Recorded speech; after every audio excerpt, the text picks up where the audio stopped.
மாமா டெய்லி 2 இட்லி தான் சாப்பிட முடியுது, 3வது இட்லியை சாப்பிடவே முடியல. அப்ப 3வது இட்லியை முதல்ல சாப்பிடுடி. விடுடி, பனி காலத்துல பசி எடுக்காது. ஆமா, பங்குனி மாசம் வந்தா மட்டும் 10 இட்லி திங்க போறா நீ வேற. ஏண்டா, அவ தின்னா உங்களுக்கு என்ன, திங்கலனா உங்களுக்கு என்னடா? தெரியும் நீந்தானா நீ தின்றியே. காலையிலே பிரஷர் ஏத்துறாங்க மாமா. ஏண்டி நாங்க என்ன குக்கரா பிரஷர் ஏத்துறதுக்கு? யோ, இதுக்கு மேல இவனை பேசினா நான் டென்ஷன் ஆயிடுவேயா.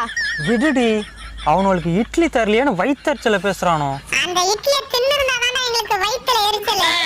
பாத்தியா மாமா இவனை எப்படி பேசுறானோன்னு. சரி, ஃபீல் பண்ணாத, விடுடி. அவனுக்கு டைம் நல்லா இருக்கு. ஆமா, எங்களுக்கு டைம் 7, இவனுக்கு 7:30.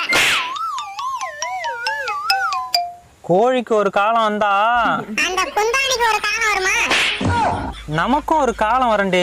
அது வரைக்கும் காத்துக்கிட்டு இருப்போம். நல்லா காத்துக்கிட்டு இருப்பான். காலம்லாம் வராது, காலில வலி வேணா வரும்.